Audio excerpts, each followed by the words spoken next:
Welcome to day 9, volume 9 of this thing we do. I've got a new table here that we're kind of trying to build up. Now, they raised pre. Do I want to lead out here? If I flop the nuts, would I? I don't think so. I'm going to check raise bet bet, and I think it's heads up, so this might not be as effective as it would be in like a ring game, like if they do have a king high, queen high, whatever kind of flush. And we don't really know anything about our opponent, so this is kind of going out on a limb. But this is sort of the quintessential PLO bluff, where I have the ace of spades, they cannot have the ace of spades, they cannot have the nuts. And when you definitely don't have the nuts in Pot Limit Omaha, it's a little bit of a precarious situation. Okay, let's resize this. That looks horrible. Horrible! Okay, so I'm going to mark that hand, even though it wasn't all that special, but it's kind of like a quintessential Pot Limit Omaha thing, right? It demonstrates the nut blocker and why it's so powerful, or how it is powerful. And it depends kind of on the opponent how powerful they decide to let it be, in terms of they can just totally ignore it and get it in with weaker flushes, but that means when you do have the nuts, now you get to make some bank. Single suited aces, with a jack and a six. The six is like quite the garbage card. I have a backdoor nut flush draw. Nobody raised coming in, so if I had anything hitting anything on board, I would definitely bet here. I would be happy to get it in against this person with 2450, but if the other person's really interested, I really want a pair. So the point of having a pair would be I'm less likely to run into hands, but I'm going to go ahead and bet anyway. Mostly this 2450, if that's the player they end up playing a pot against, I'm pretty happy. Now, hitting the six with my six means they're less likely to have turns to pair, so that's nice. But after they check call this flop, I have ace, ace, jack, so I'm blocking a lot of the straight draws, so that's going to weight them more towards two pair combos and sets. I don't think sets are going to be very common here. I think two pair is much more common. I'm going to go ahead and pot. This is sort of like an equity denial semi-bluff type thing. If they have a one pair hand with like some kind of a draw, I'm basically just saying like, hey, I don't want you to realize your equity. I don't feel great about my overall play in this hand, and I definitely don't feel great about this river card. I'm curious whether they were kind of slow playing, or whether they were doing more of a, I don't know, they had like king 9-8-7 and then they made a straight or something, or king something something, something 8-7. So anyway, I'm gonna fold. I don't think my aces are good here very often. I'm very curious what my opponent had, but not curious enough to like make a call with one pair. One pair isn't usually very strong in spot like this. I think this I might open on the button. I'm certainly not opening it from the cutoff. The 2 and the 5 are quite poor cards, and I only have one suit. I'm going to mark this other hand for review. Oh, not just review, but also mark it as I want to see what my opponent had later. I can't find out today during this session, but tomorrow I can check it out. And, it can be sort of a satisfying, oh, I got the money in good earlier and then made a good fold on the river. Not that it was a tough fold, but, correct. Or, oh, hey, I got bluffed by, king jack 10-9 or something weird. Or like, oh, they slow played and they totally had a set here in a spot where I wouldn't expect them to have a set. Now this looks pretty, right? We're double suited, jack 9-7, those are all in the same range, and the 4 connects to the 7, but it's not very good. We're not in a position where we want to be playing a hand like this. I think the button would probably be fine. So welcome everyone in the chat. Say hi if you want. What do we have? I'm gonna type something and it's gonna show up before you hear me say this. Jack 9-6. So the 6-9 I think are not very good. This is kind of like a meh jacks hand, and so in the low jack I'm not gonna play it. The cutoff I would open this, And I'm not sure about the hijack.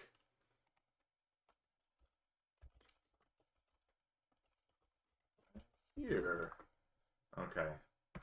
So there's the YouTube link, so you can watch YouTube videos at your leisure. If you're watching this on YouTube, then you can't see the YouTube link, but you're here. And subscribe anyway. It's free on YouTube. On Twitch, you have to pay to subscribe, but it's free to follow. And then there's some other thing that you can pay for on YouTube. They all have like the same collection of words that mean different things, which is very confusing. This would have been a pretty good run out for Jack 9-7. We would have given a little bit of a rough beat to a set, although I think we'd be close to flipping with them on the flop. We had the gutter plus the flush draw, although it's quite likely somebody had a better flush draw, which is one of the reasons we didn't play that hand in the first place. All right, Jack 9-5 tray. Fairly poor hand, so we're going to fold. We're certainly not going to defend it against a cutoff open. And somewhere in my mind, you're spinning around about like potting the turn with those aces. And I had been thinking about half potting.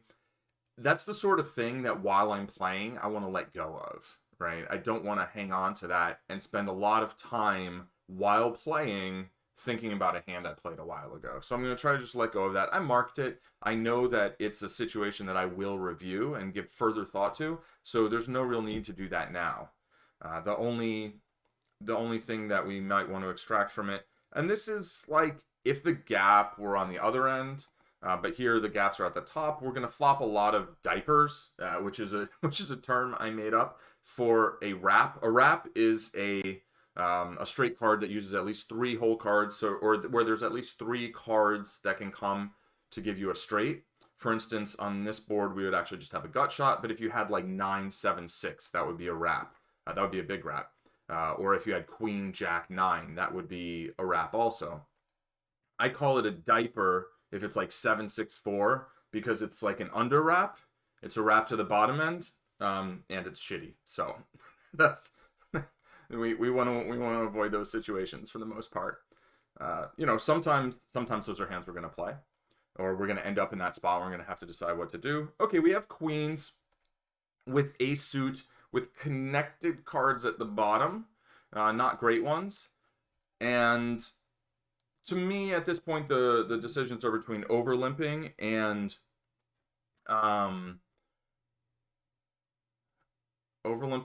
raising. I don't think I'm going to ISO with the raise. I probably want another... I want 2 suits, or I want my connected cards to connect more. This is an interesting flop. We flop top set. We're actually behind a hand like, you know, Ace, King, Jack, 10 with hearts, I believe. But against these types of players, I'm pretty comfortable just piling the money in. And let's see. Yeah, we'll just do this. And if they have a set, you know, basically set over setting someone if possible. And then that's a great card, right? Because first of all, it doesn't complete any of the draws.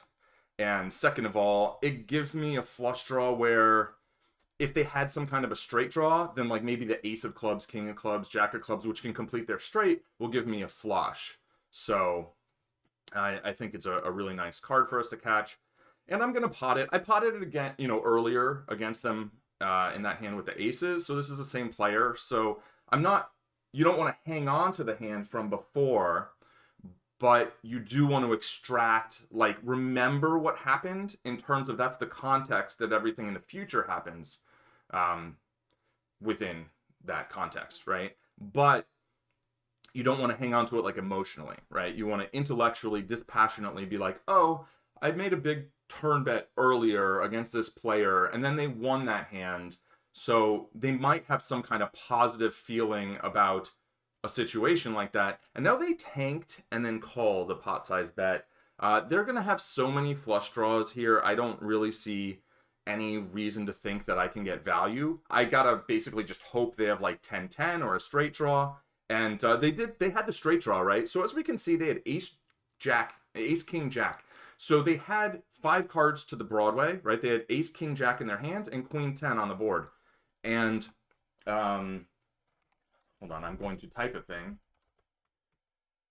And so what happens is they don't have a straight. But if any of those cards come, as well as the 9, they'll end up making a straight. But since I turned the clubs to go with my top set, if any of those 4 cards came, the ace, the king, the jack, and the 9, and made them a straight, but were of clubs, then I would have made a flush, which, beats a straight. And double suited, I think this is a hand that I play. I'm not super confident. Actually, I think with the deuce, maybe I fold this. I'm going to mark this hand for tag hand in process for just pre-flop review. And now I flop the diaper, right? It's the wheel wrap where an ace, a 2, or a 4 will make me a wheel because I have ace 2, 4 in my hand and 5 3s on the board. A 6 will also make me a straight. And now if I had the backdoor spades, I might consider betting this. So here's the essence of this, like having the bad rap, right? Where only the ace would have given me the nuts. I now have the second nut straight. I have 4-2. Anybody with 4-7 has a bigger straight. So I want to proceed with caution. Now there's a reasonable chance that my hand is good because people don't play 4-7 all the time. Somebody betting out here into 4 opponents. I have 3 opponents behind me. I'm actually not going to call with the second nuts. I'm going to fold the second nuts. And there's 3 reasons, right? Number 1, this person's betting into 4 opponents, which suggests that they have a stronger range than if they were betting heads up, or a bunch of people had checked to them even, right? So I think that projects like a strong range, right? Number 2, I have to respond to their bet with 3 people behind me, any of whom could have just turned the nuts, any of whom can raise behind me, maybe without the nuts, but still put me in a bad spot. Now, I've got pretty good aces, not fantastic, kind of upper middle, I think, or middle. I'm happy to raise this pre-flop and build a big pot. And if the board's terrible, I just check fold and it's not a big deal. Now, we will have a pretty low stack to pot ratio because because I was able to make the pot so big pre-flop. I have the nut flush draw, I have aces, and I have a gut shot. Not to the nuts, but to a good hand. So I'm going to half pot it here, I think. And then if this $37 person comes in, I will, commit all my chips. If this person puts in a raise, I need to think about what are my... Okay. So now I have the second nuts, right? Again, not the nuts. I've got the weaker straight, which is probably good. They would have to have 6-3, which on the button, they could overlimp. I'm going to play this passively, partially because I have very robust equity, right? I'm not that afraid of a free card. If they have, I don't think they have a set or, 2 pair all that often. I think they probably would have raised the flop. And so I think my straight is still good here. I'm going to bet out, but I'm going to do it on the smaller side because I don't think they have that much. So this is sort of an exploitative trying to get some value from a hand like ace jack, king jack, pocket queens, which they're not going to have a ton of. A hand like jack deuce or 5 deuce is possible, and a player like this, I mean, a player like this, I don't really know much about this player, so I shouldn't say too much player like this. They overlimped the button after 2 loose players limped ahead, which I think is quite, reasonable thing to do. You don't want to do it with a super wide range. You want to do it with hands that can make some nuts. And here, the deuce is just a garbage card. I don't want to play a 3-card hand out of position multi-way. BuffyBot says, thanks for putting WC back. Yes, this is WC Field. Someone asked me yesterday whether it was Winston Churchill. I would certainly not have a picture of Winston Churchill in my room, looking over my shoulder at that. The W.C. Fields thing is mostly a poker reference, and I don't know. I haven't deeply researched W.C. Fields as a person, so I'm not co-signing everything that they ever did or said. But comedian. Okay. But yeah, not Winston Churchill. 8644 Rainbow. I think this can look... I mean, it has some utility, right? But I think it can look better than it is because all the cards are in this, like, 5 card, like a straight region. But it's, you know, the pairs at the bottom, it's a pair of 4s. There's gap between everything, so you're not going to flop a bunch of really strong straight draws and such. And it's just not a very good hand. There's no suits, right? So let's see. We have a bet. All right. What was that? I was trying to list off 3 points and I only got 2 of them. When that player bet out of position. Oh yeah. It was an important point, so I'm going to circle back to it. And it was, in fact, I think I will. Let me pop this up and try and open the correct hand. And we'll see. Let's see. I think it was this one. No, it wasn't.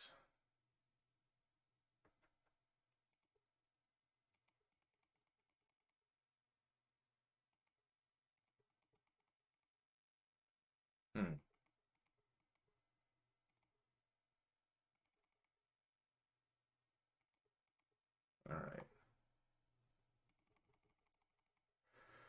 All right, I'm having trouble finding the hand. But the point that I wanted to make regarding the other hand was that their bet suggested strength. I had 3 people to act behind me, which meant that I couldn't just call and then definitely see the next card. And there were a lot of really bad next cards that could come. There was a flush draw there. There were I had the bottom part of the straight, and there was like an overwrap, right? There's a 10 and a 6, so if a 7, an 8, or a 9 came, they would all make a larger straight possible, as well as either of the cards that I had in my hand. If they had gotten hit, then there would have been a larger straight than mine possible. So it was just not a position where I could put my chips in with confidence, right? I think that's kind of sort of a big kind of takeaway, a big sort of something to live by is like in poker, just like in any poker game, we want to put our chips in with confidence. And there they have a boat to go with their aces, pretty good kicker to the aces, plus they have the nut flush blocker, but somebody could have had, ooh, this is a very pretty hand, and I will stop. I will stop with story time. We'll mark this person green because why not? Let's go for it. Let's get it in there. All right, so we're gonna get a lot of. Oh, I actually hallucinated this hand as being better than it is. It is very good, and I think it's a reasonable hand to 3-bet. But in this type of game with a bunch of loose players, I think flatting and trusting my opponents to make larger mistakes post flop is going to be more effective.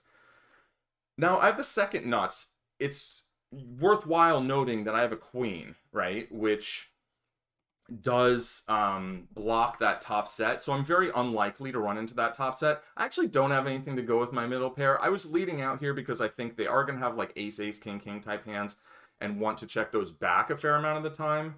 And I still have the second nuts on the turn, which I think are quite strong because I have that blocker to the top set. I would play this hand very differently if I didn't have that card. And now I have a full house, and if they flopped a set, I lose, right? I'm going to lose the hand if they flopped a set. But if they have a flush draw, then they would have just gotten there. And I think I just put the money in. And if they happen to have those case queens, the last 2 queens, then I just lose my chips.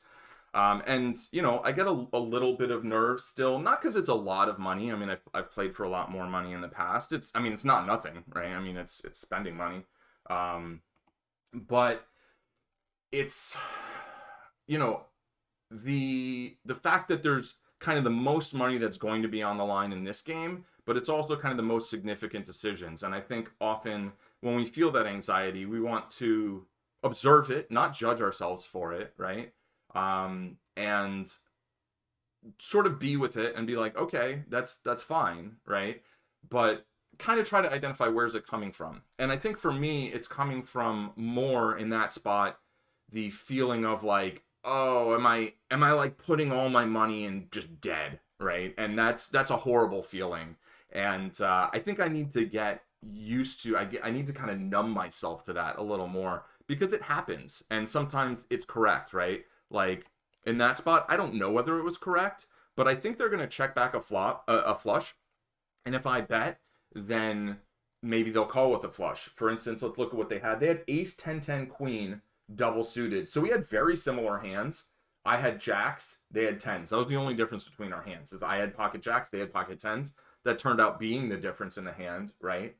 Where I had the set, which became a boat, which is fun. Hold on. Okay, let me scroll this down. There we go. All right, so in that hand, you know, they ended up rivering the nut flush. They had ace 10 of diamonds. So they actually had a royal draw. So they could have hit a king of diamonds for a royal. I probably would have check folded if a diamond came. It would have been a very unpleasant situation. And if I had 3-bet pre, then we probably just get it all in on the flop. And, you know, against their actual hand, I can probably check raise the flop, and they'll probably bet. It was, you know what? I'm going to attempt to alter my procedure and make it a little better. And I'll click that hand to review because I think there's a good amount to discuss, even though I felt pretty good about my play in it. And I'm going to call. Them having the queen was important, but we'll talk about that later, right? For now, let's focus on the hand at hand. I flop top set. That's pretty good. I don't think I need to bet that much. They're probably not drawing very live when they call. So yeah, they can have some gut shots, but like they 3-bet pre. Like they're not gonna have like 7-6-5-4 very often. Maybe double suited, but if they did, they're probably gonna bet it out anyway. So I'm making the smaller bet size because I can bet there with a smaller size and get folds. And here, okay, I think I'm gonna open this one in the hijack. I will mark this hand for pre-flop review to begin with, and then I'll try to mark hands for pre-flop when I'm playing them, and then at the end of the hand, if I feel like it's something I want to review, I'll do that as well. Okay, so this hand against a 3-bet from someone who hasn't really 3-bet so far, it's decent, right? I'd much rather have a rundown. I'd much rather have like Jack 10 9 8, I believe, and I'd rather be double suited, and I'd rather have the gap at the bottom. So like 10 9 9 7 or like Jack 10 10 8 or whatever. So I'm actually going to fold this to the 3-bet. It's the flop came out, and so okay, I hadn't realized that this player had called and thus was maybe going to see a flop. So when the flop came out, I thought I'd misclicked and called, which has happened before. And this would not be a great flop to misclick call. Wow, so I had the best hand pre-flop and would have lost horribly, but had the best hand pre-flop. Interesting to see, you know, what people, like what that player, hold on, let's display last hand. King, 5-5 with one suit. This is a person who had played super passively, and then all of a sudden they decided to put the 3-bet in. So again, that's another data point. Like when people, when they play really passive and then suddenly raise or 3-bet, it doesn't mean they have ace all the time. They can just be in a mood, right? They can just decide it's time to go, and I guess it's time to go. All right, let's see. Double suited red and green Christmas hand. Yes, very festive with the red and green double suited. And let's see, Queen Jack, Ace Jack. How worried are you about the flush draw on the flop? It's a good question. We'll talk about it in the review, but I would say broadly, and this is, you know, the skip straight. Just not very good hand. I would say I'm concerned that, like, if a diamond comes, I'm not happy, you know, when they call. Like, we'll talk about that a little bit more later, for sure, because I marked that hand, and I think it's an interesting hand on like every street. I think every street is interesting in that hand. But yeah, once the action gets to a certain point, I think it's very likely that they have diamonds. All right, again, we have a sort of skip straight type thing. However, the difference is we're double suited. Yes, we're out of position. I'm going to fold. These cards are just very low, right? And the gaps are at the top.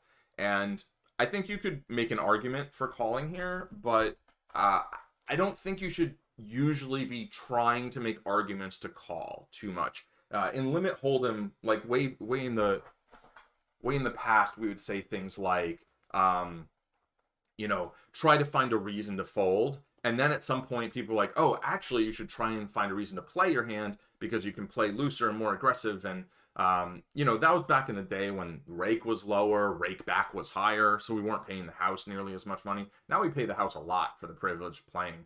So we just can't play as many hands as a result. And, in certain game conditions, in certain game structures, yeah, look for a reason to continue. But particularly, that's like if you're usually erring too far on the side of caution. So here, the reasons for playing would be I'm the button, I have jacks, I have a suited 10, and so playing like a 3-card hand isn't the worst because of the position, because nobody's entered the pot voluntarily. And I flop a flush, not a very good one. I'm going to check it back. I'll probably check turn, and then I'll put a value bet out on the river. I think this is the sort of hand where you can really only get one street with. A 2-pair hand, now that they, I should have said I'll put a value bet on a non-board pairing river.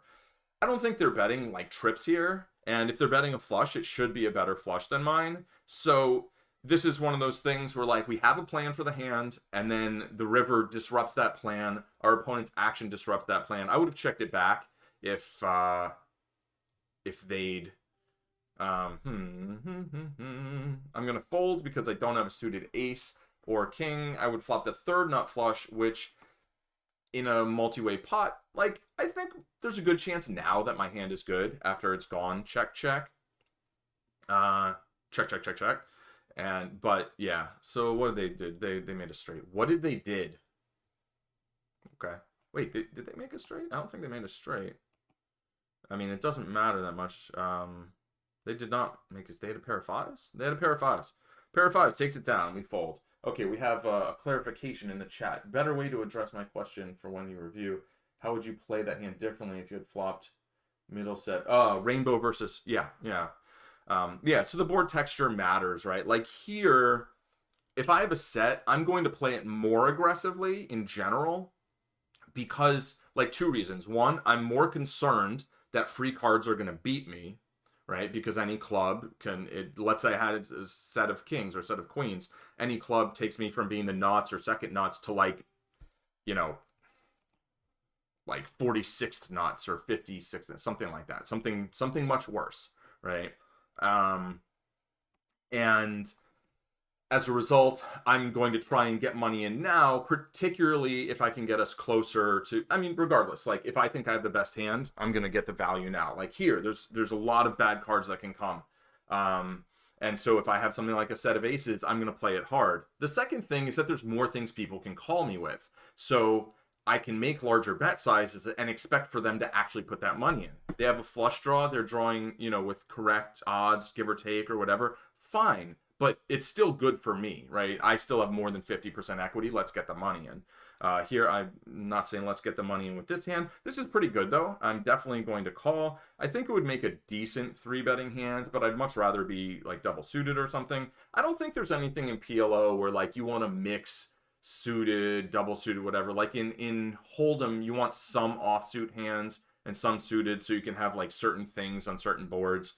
I have an ace, which blocks the wheel. I have 7-8, so I have 3 outs to the nuts. That's not one of them. I do have a pair of aces now, and I have a blocker to the flush. Those are basically the relevant factors of my hand. I don't think anybody should have two... you can check back a king-high flush draw, queen-high, whatever, kind of plenty of flush draws. So I think they have a flush pretty often. I'm going to fold.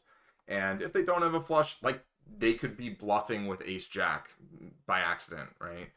And with the 3, the tri-suit, all the lower cards being suited, not the ace, I'm going to fold this. If it folded to me and I was suited to the ace, I think I would open raise it. Although that might be a little too aggressive. We'll see.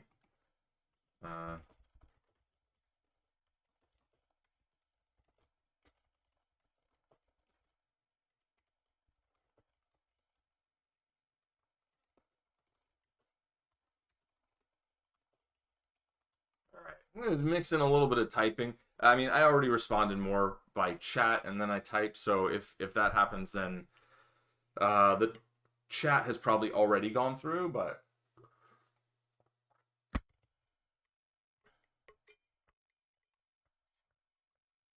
you know, or the audio has probably already gone through. Yeah, so now we're playing heads up.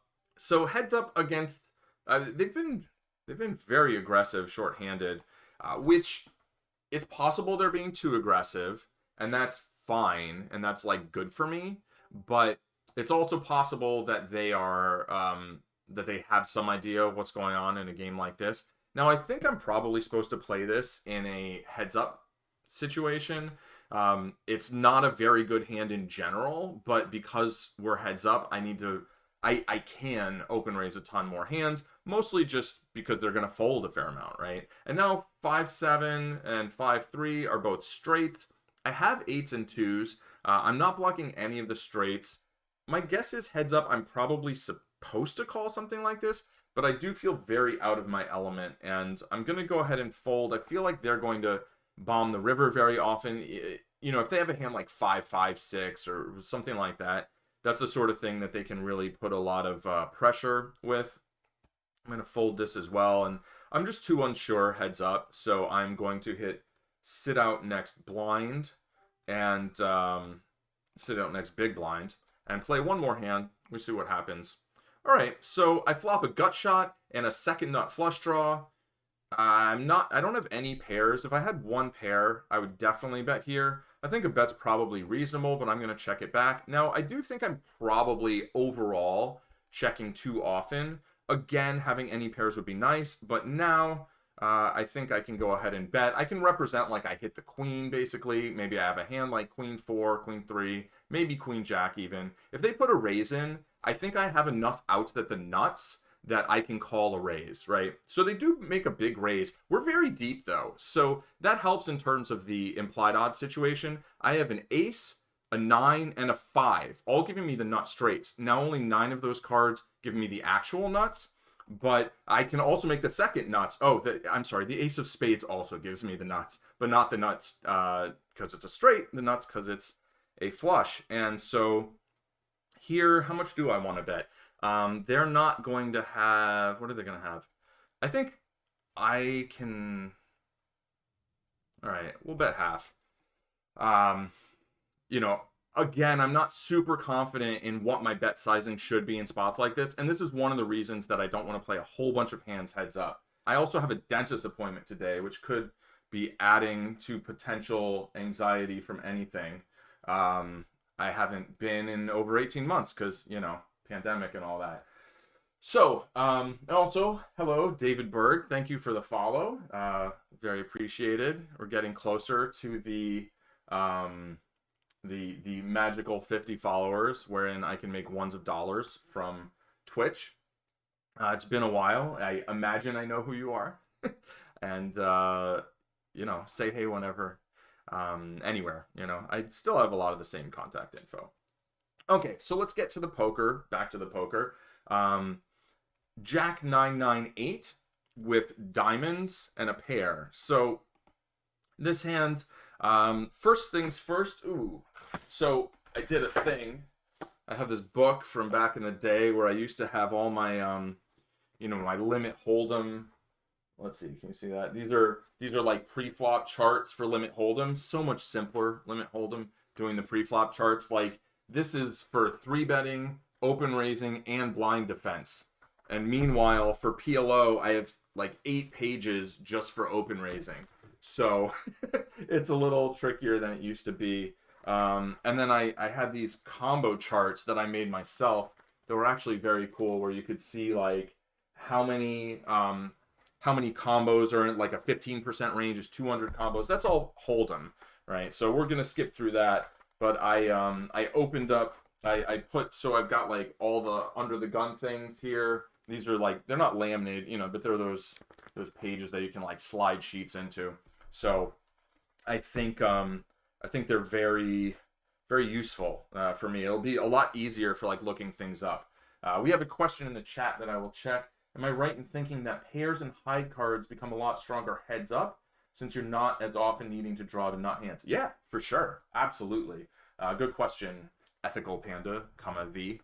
Yeah, basically, I mean, high cards and big pairs are always good, right? But like just having a pair post flop is going to give you a better chance of like one pair can win a heads up pot in PLO.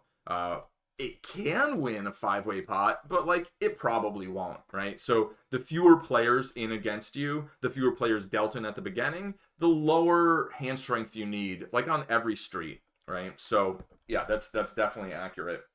And these, these big pair hands, this is a medium pair hand, but the big pair hands, when you're heads up, just having that pair is a strong component of your hand.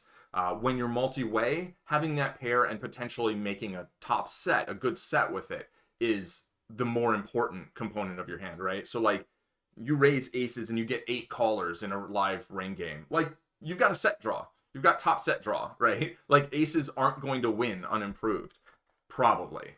So, whereas you raise, you get 3-bet, you 4-bet, and someone calls and you're heads up, like, now you have aces. And aces are strong because there's only one opponent. It's harder for them to make something that beats aces. Okay, so getting back to this hand, we are in the hijack that is 2 seats off the button. And we decided to raise Jack 998. I mean, I decided. I'm laying some of the responsibility on all of you, but I made the decision. I will take responsibility for it. It says, okay, so a hand like 10, 10, 8, 7, it is going to open raise. So we have 9s instead of 10s, a little weaker. We are suited to the jack instead of the 8 in their example. And they're also, let's see, a hand like Queen 10, 8, 8 they want to play. So this is as good as that. So I'm going to say this was fine as an open raise, right? I'm happy with this as an open raise. So, oh, I always do that. Okay, or I frequently do that. All right, so I open raise, and then there's a flat, and then a 3-bet. And, I don't want to say I gave this person too much credit. I didn't think like they have to have aces here, but they haven't raised any hands, so there's no specific reason to believe they're that likely to have some like really bad hands. So since this was borderline for calling in the hijack, and since we're going to not have a ton of fantastic flops, and since we're not closing the action because that other person could have flatted some hand that now they back raise, I think this is a pretty clear fold. We'll get to, let me, all right. Jack 9, 9, 8, diamonds, club, and whatever. All right, so we get to the river, showdown, and let's just launch the equity calculator for fun. We had, what do we have? Jack of diamonds, 9 of diamonds, 9 of clubs, 8 of spades, something like that. And we'll get rid of the board, and we will calculate, and we'll see what it says. And it says that in this situation, we actually have the best equity. But once again, let's look at their hands. Like, is this what we're expecting people to have? Not really, right?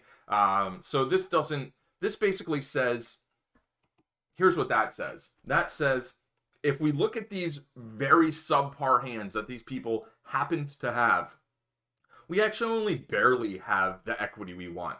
Right? I mean, we actually don't need a full third if we're going to realize all of it because there's money in the pot already, blah, blah, blah. We really only need about 25. But, like, we're not in great shape even against these rags that they were playing. I mean, they're not terrible hands, but, like, they're way near the bottom of what could be reasonable for people to have in these spots. Or, in fact, a little below the bottom of what's reasonable. So, given that, I think we can see and say, yeah, we're probably crushed by, like, the hands they're supposed to have. So I feel pretty fine with that fold.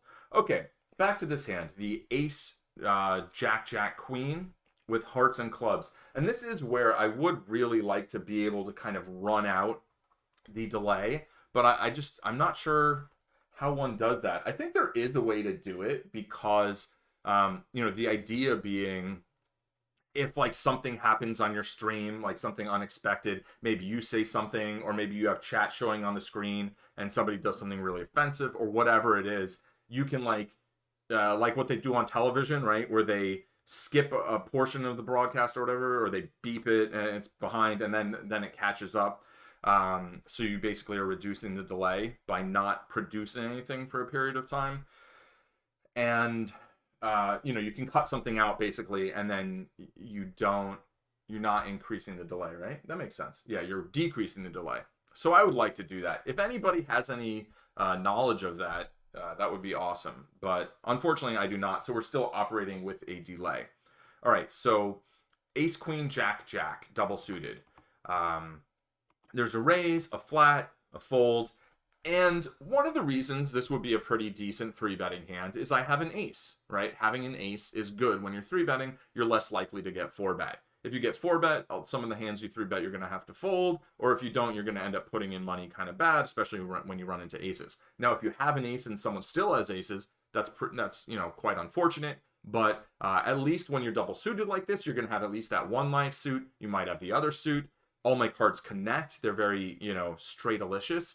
And, yeah, I don't know. The pair of jacks is nice. So I think 3-betting here would be reasonable. I think in this type of game, I'm comfortable calling. I want this other player behind me to call. Having them fold would be fine. And if I 3-bet and everybody folds, that's fine. But here, they fold anyway. But here I get to play, out of position, but against some weaker ranges. And I don't necessarily want to cram a ton of money in pre-flop. Okay, so I flop middle set. Let's talk about the board texture, though, first, right? Queen, jack, tray with the queen and the jack suited. The queen and the jack are going to give a lot of straight draws, right, to raising hands, to cold calling hands. Ace, king 10, right? Any 4 Broadway cards are either going to have top 2 pair, or much more likely they're going to have the wrap, right? The ace, king 10, and then probably a queen or something if they have 4 Broadway cards, because I have 2 of the jacks.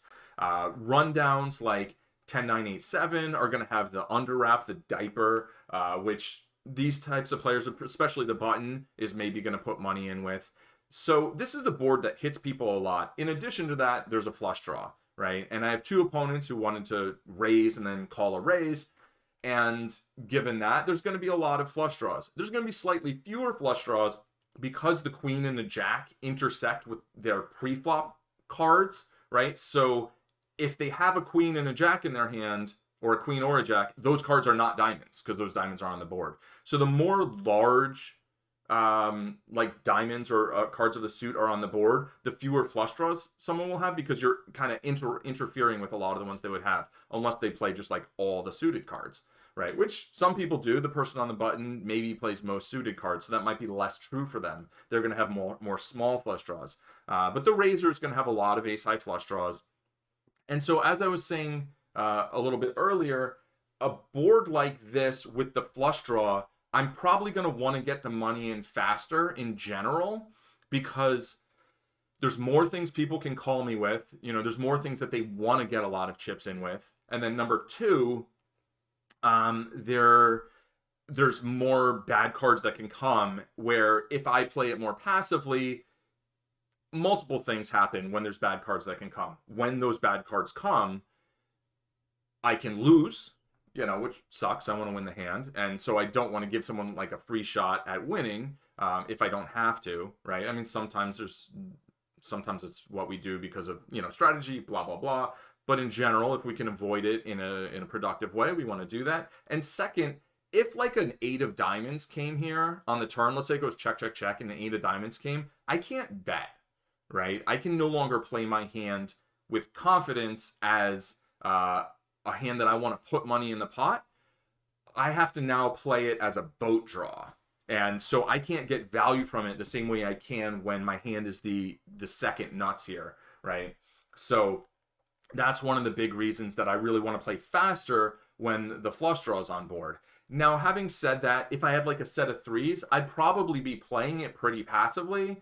And then if I liked how it came out, then I'd put more money in later, maybe. Definitely on this board, because I would have made quads. But we want to be cautious the further from the nuts we are, especially on boards where there's going to be a lot of bad cards, right? But here I'm pretty close to the nuts because A, I have the second nuts, and B, I have one blocker to the nuts, so it's, you know, 2/3 less likely that they have top set than if I didn't have any queens. So even though I'm blocking my boat outs, which again, if like an 8 of diamonds came, that would now be bad, here it's good because I don't have a boat draw yet. I have the second nuts, and I want to play that aggressively and with confidence. So I decided to just go out and I just pot it, right? And I could have made it 15. In the game, the pot was 14.25 because they'd already taken rake. And there's a weird thing where if you hit the pot button, it's what it shows in the pot. But if you drag the slider all the way, I guess, to the right, this way, then you can bet what the pot was, including the rake. So it's a little quirk of the software that I need to not worry about too much, but kind of remember. Okay, so we have this, I make a pot size bet. And one thing I'm aware of here is, like, if they have queen, I'm in very bad shape.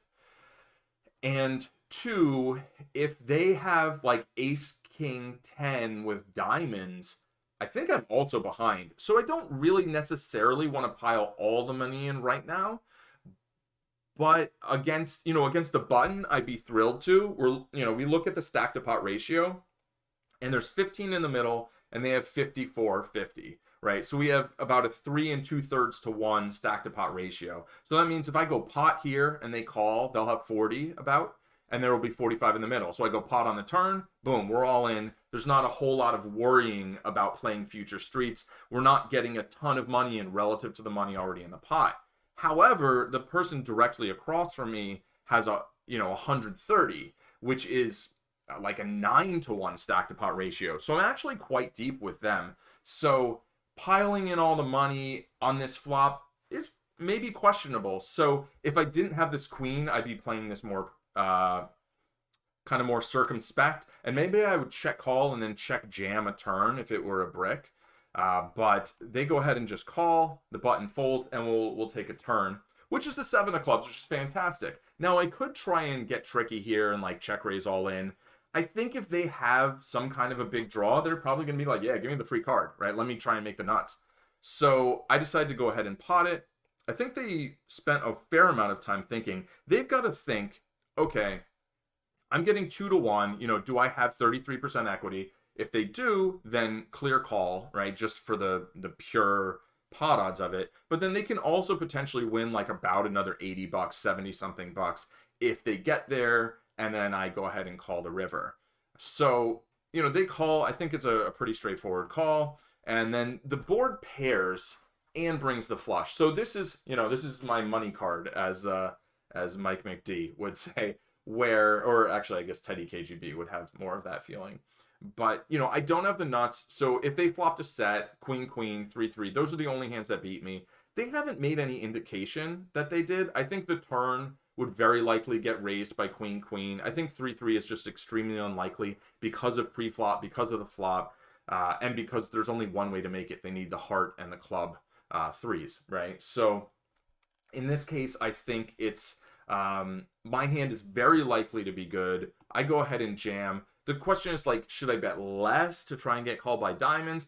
I don't think so. If I had a hand like queen jack, that might be an interesting hand to turn into a bluff here, where I could have been betting for value on the flop, value on the turn, and then on the river, I think, oh, they have a lot of flush draws.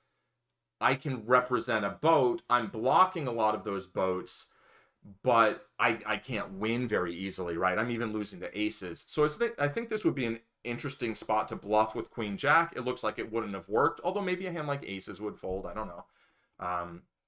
They went ahead and called, and we do get to see their hand, right? Is it going to pop up? Let's see. So we want the equity calculator here, because I think it's going to give us some interesting information about the flop. I will... what did they have? Okay.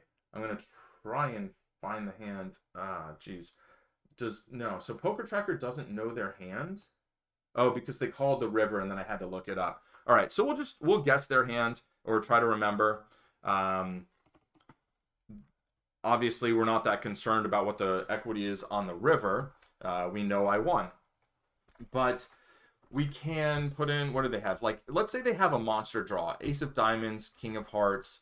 Oh, I remember what they had now. So they had ace, 10, 10, diamond, heart, queen of hearts, right? Because I remember it was so similar to my hand. So I guess I had their hearts dominated. So that was pretty good.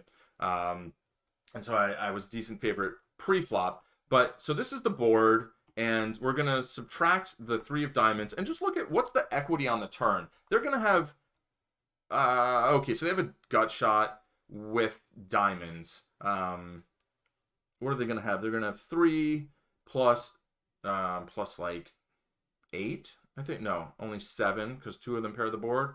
So 10. They should have 25% equity. Am I wrong? No, they have 25% equity on the turn. So they're not quite getting those perfect odds, right? Where they're going to need to get some money in on the river in order to justify that turn call.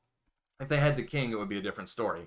But they need to get basically one more bet of the size that it was on the turn. So they're going to need me to call the river bet, I think, more than half the time for this to be a profitable draw, which is kind of rough. And or maybe be able to bluff sometimes, right? Like if an ace comes or a 10 comes or a 9 comes, like a 9 would be a card that they could definitely bluff because they hold 2 10s in their hand. You know, an ace they could probably bluff because again they hold 2 10s, they're blocking. So yeah, although an ace down they'd have top 2 pair, so it'd be a little like, do they want to bluff? And of course that's against my hand. Against my range, I'm not saying that they didn't make a good call. And we'll take a look on the flop, what their equity was. So they had 40%. So on the flop, I'm putting money in, and I'm only going to win the hand like 3 out of 5 times basically. So in PLO, like we have to get used to doing the right thing and then losing because of it, right? Like it can be a very painful game where just it's like, oh, you made the right decision, but like, you know, here's a kick in the nuts on the river. But let's for a moment turn their 10 into a king and just see how different that makes the equity. Right now they're a favorite. If they had that wrap with diamonds, they're a favorite on the flop. And I'm going to turn this queen actually into a 9. And we're just going to show how strong their equity could be. Actually, it's only a little bit better. It's not that much different. We'll give them, instead of these hearts, we're going to give them the backdoor flush draw too. And, you know, now they're almost going to win 3 out of 5, right? So if they have this huge draw there, they're actually like, they're really in good shape. And so that's why I was thinking like, maybe I don't want to pot it and then like jam, right? Because first of all, they could have the queens, but even if they have a hand like this, something that wants to jam, I'm actually behind. I'm putting the money in bad. So I would maybe call a raise, and then if the turn is a safe card, then jam. But it's a tricky spot, and I will admit I am not super confident that I know how to that I don't know exactly what's correct here, right? It's a tricky spot. And we'll just show on the turn, calculate. You know, we're about 50-50 against a huge draw, right? So that's just something to be aware of. Like, you can put the money in good, but it's not necessarily going in great, right? It's good. Okay, let's take a moment for chat. Oh, Daniel says, hi, I just joined the stream. Is this a single raise pot? Yes. SRP. All comments welcome, but on 3-min delay. So won't respond as efficiently as I'd like. Okay. Yeah, so this is a single raised pot. I will just back up so you can see it. We'll just go through the hand. It goes limp, raise, cold call, fold, and then I flat. Again, I was contemplating, like, you know, 3-bet or not. Decided to flat, although I don't know. I'm not sure. I got to get the PLO matrix. I got to work on my 3-betting game because right now it is, you know, very little 3-betting, which maybe is okay-ish. I don't know, but I probably should 3-bet more. And then this, I lead out, they call, turn, I pot, they call, and river, I jam, they call. So that's that hand. I'm going to proceed to the next hand, but if there's comments, further comments on this hand, I will definitely... oh, there is one more comment. Let me get back to that. On the flip side of this hand, in the other player's shoes, if you did have a flush draw and then the river gives you flush but also pairs the board, are you likely folding because of the boat possibility? I might, yeah. I mean, I think I played the hand like I flopped a set, and you know, that river card is one that you have to be prepared for, thinking, okay, if the board pairs and gives me the flush, what do I think I want to do? One of the things about when you have the nut flush and the board pairs and they bet into you is like your opponent can't be betting the nut flush. They can't be betting the nut flush blocker. What's their bluffing range? Like, I guess I could have had a hand like, I don't know, it's hard to even come up with anything, right? So like king, queen, 10, jack, maybe, that has the two pair and the straight draw, and it's kind of playing for value, and then on the river has not caught a favorable river card, but has nice blockers to the sets. I don't know. I personally, against most opponents, yes, will actually fold that river when I hit the flush, but the board pairs, and they've just gone pot, pot, jam.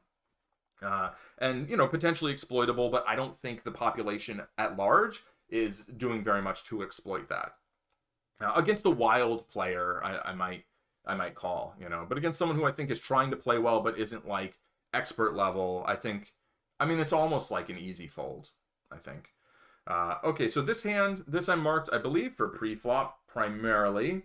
Hijack, two wheel cards, and a Broadway. Double suited, but double suited in the worst way, where I'm suited to the bottom two cards and the top two cards. So I have like a 4-high spade draw, which is, you know, not so fantastic.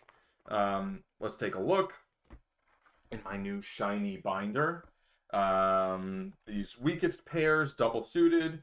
It wants to play king 3. Oh no, that's not a pair. It's a double wheel card. Okay.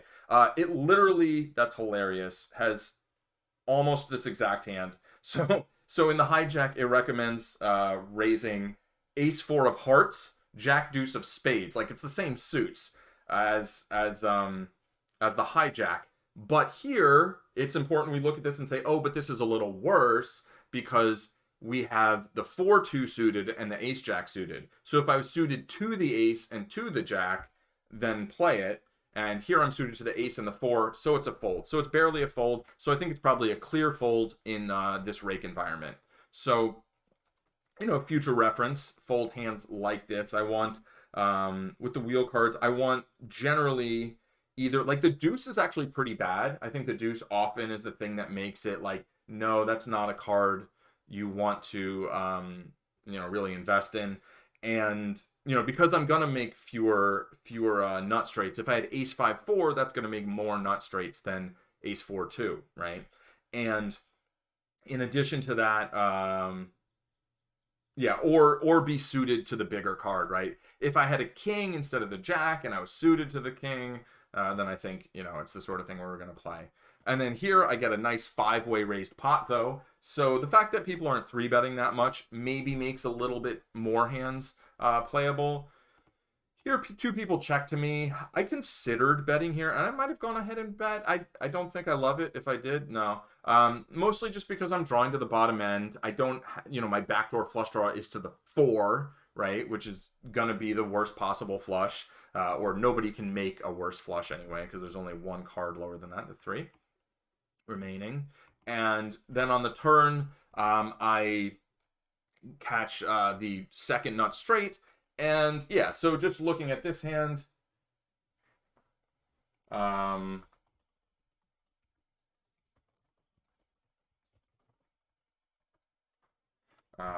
on turn,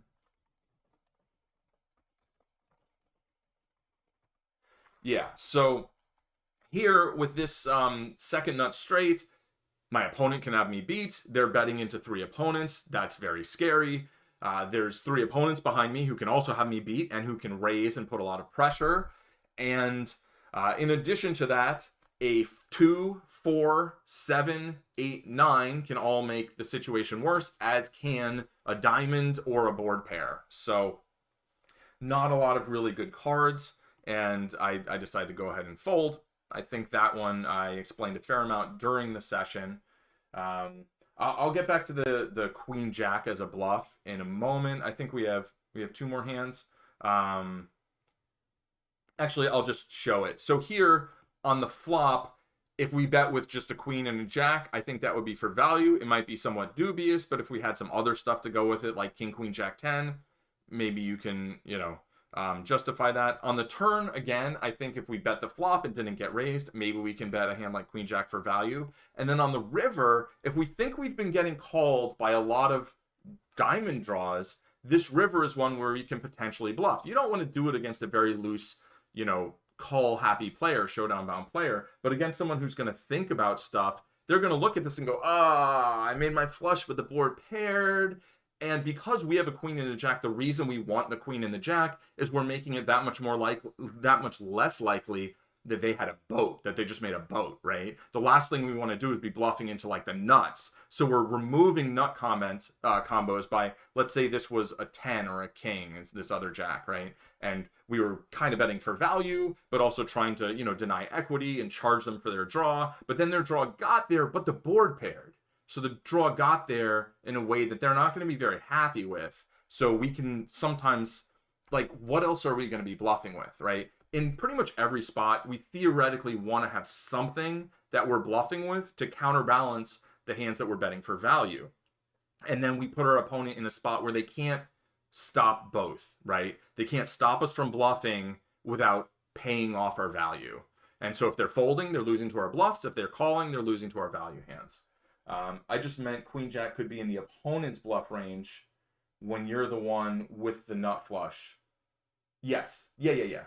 Right. So that's right.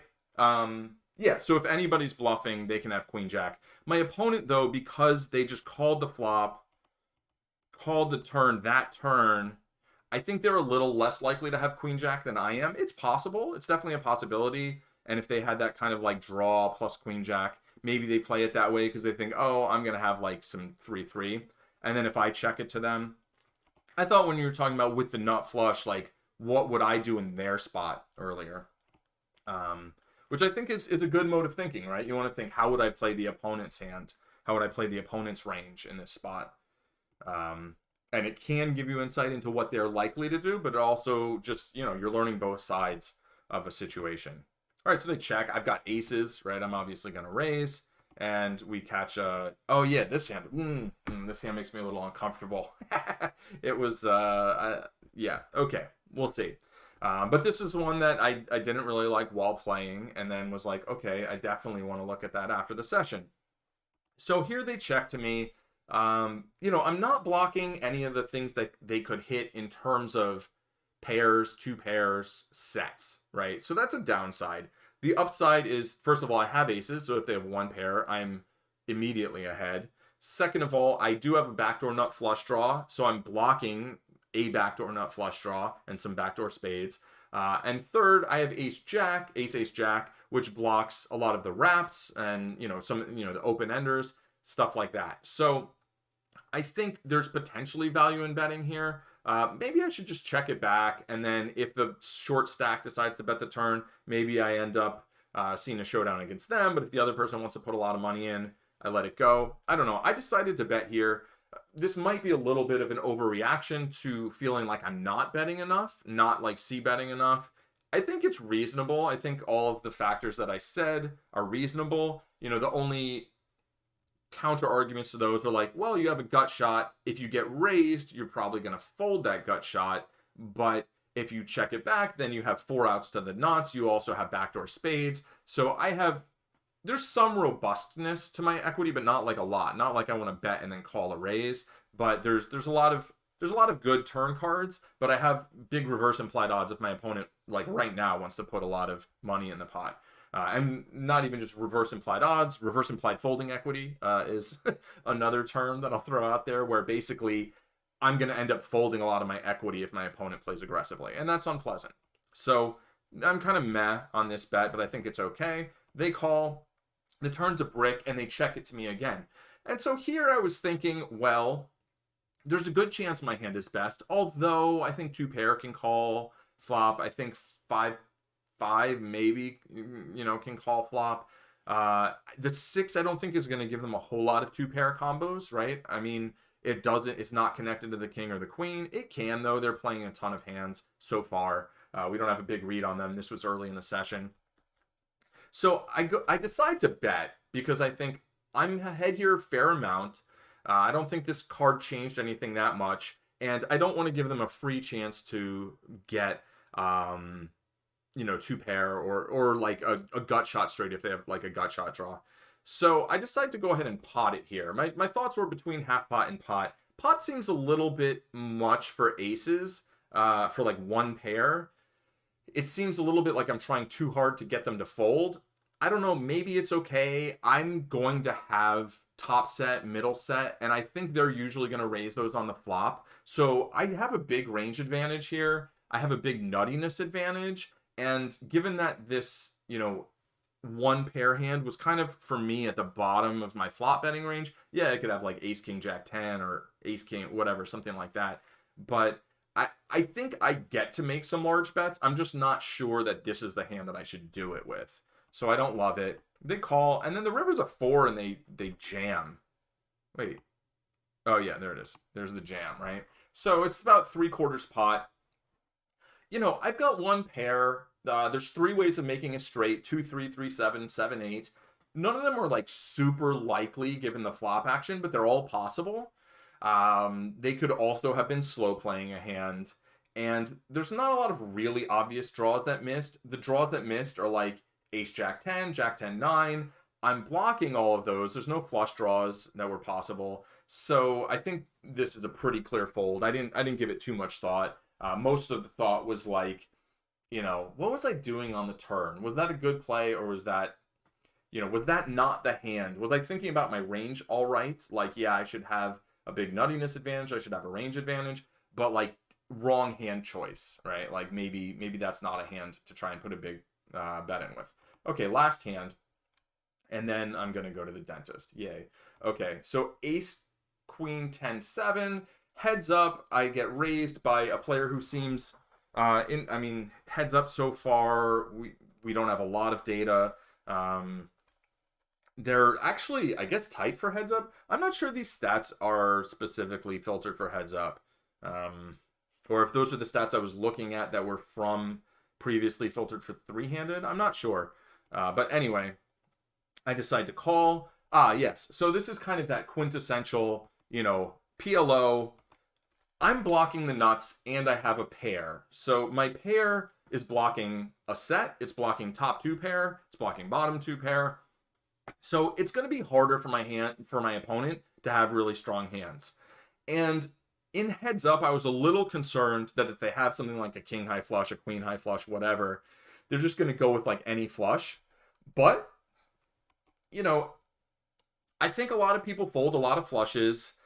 It's harder for them to have like a boat draw, right? Because I'm blocking middle set and they can have top set. And that was almost my biggest concern, is they'd like have top set and then call. And then I wouldn't be sure if they had a king high flush or a set. But I just decided to go ahead and check raise pot here, and they fold. So successful nut blocker bluff. Very straightforward, kind of like crude. Just like, you can't have the nuts. What's up? What do you want to do?